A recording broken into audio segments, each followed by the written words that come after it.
Soviet Union. They invaded Afghanistan, and we did not want to see them control Central Asia, and we went to work. And it was President Reagan, in partnership with the Congress, led by Democrats, who said, you know what, sounds like a pretty good idea.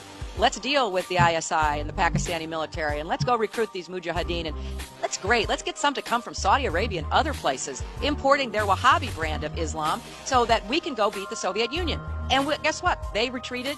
They lost billions of dollars, and it led to the collapse of the Soviet Union. So there's a very strong argument, which is it wasn't a bad investment to end the Soviet Union. But remember, the Russians invaded Afghanistan back in 1980.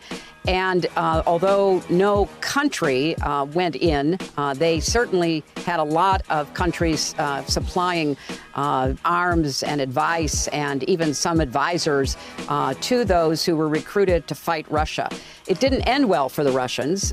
There were other unintended consequences, as we know. But the fact is that a very motivated and then funded and armed insurgency basically drove the Russians out of Afghanistan. I think that is the model that people are now looking toward. And if there can be sufficient armaments that get in, and they should be able to get in along some of the borders between other nations and Ukraine, and keep the Ukrainian, both their military and their citizen volunteer soldiers supplied, that can continue to stymie Russia. Now, let's be clear that Russia has overwhelming military force. But of course, they did in Afghanistan as well.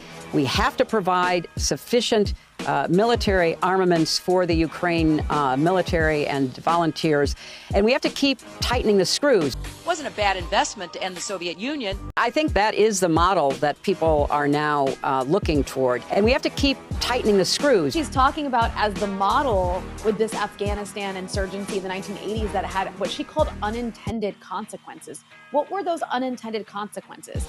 That was the seeding of what became Al-Qaeda. I mean, that's the unintended consequence we're talking about here. And then she said that that's the model for Ukraine. Who are the most ideologically committed people in Ukraine? They're neo-Nazis. The national militia have permission to patrol unarmed on Ukraine's streets. К сожалению, полиция не справляется со всеми проблемами, которые существуют в нашей стране.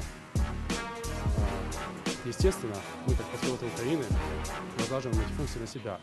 Here they brawled and used pepper spray on officers as they tried and failed to pressure a judge into keeping an allegedly corrupt politician in custody. The national militia, together with some war veterans, turned up and stood among the deputies, announcing that no one would leave until the mayor's budget was passed. The budget was passed. Zelensky quote, talking about Bandera, he says, "There are indisputable heroes. Stepan Bandera is a hero for a certain part of Ukrainians, and this is a normal and cool thing. He was one of those who defended the freedom of Ukraine." Avakov, Ukraine's ambitious interior minister. His links to the Azov group are well known. He's put their fighters on the payroll of his ministry and appointed one of their commanders, Vadim Troyan, as his deputy. Documents analyzed by Bellingcat suggest that Ukraine's government apparently earmarked over $30,000 for projects by organizations linked to the National Corps and C-14. And those were actually educational programs. I'm not lying to you. Quote-unquote patriotic education that was being carried out by people that everyone from, Bellingcat to the State Department to the OSCE considered to be Nazis. Racist and anti-Semitic views.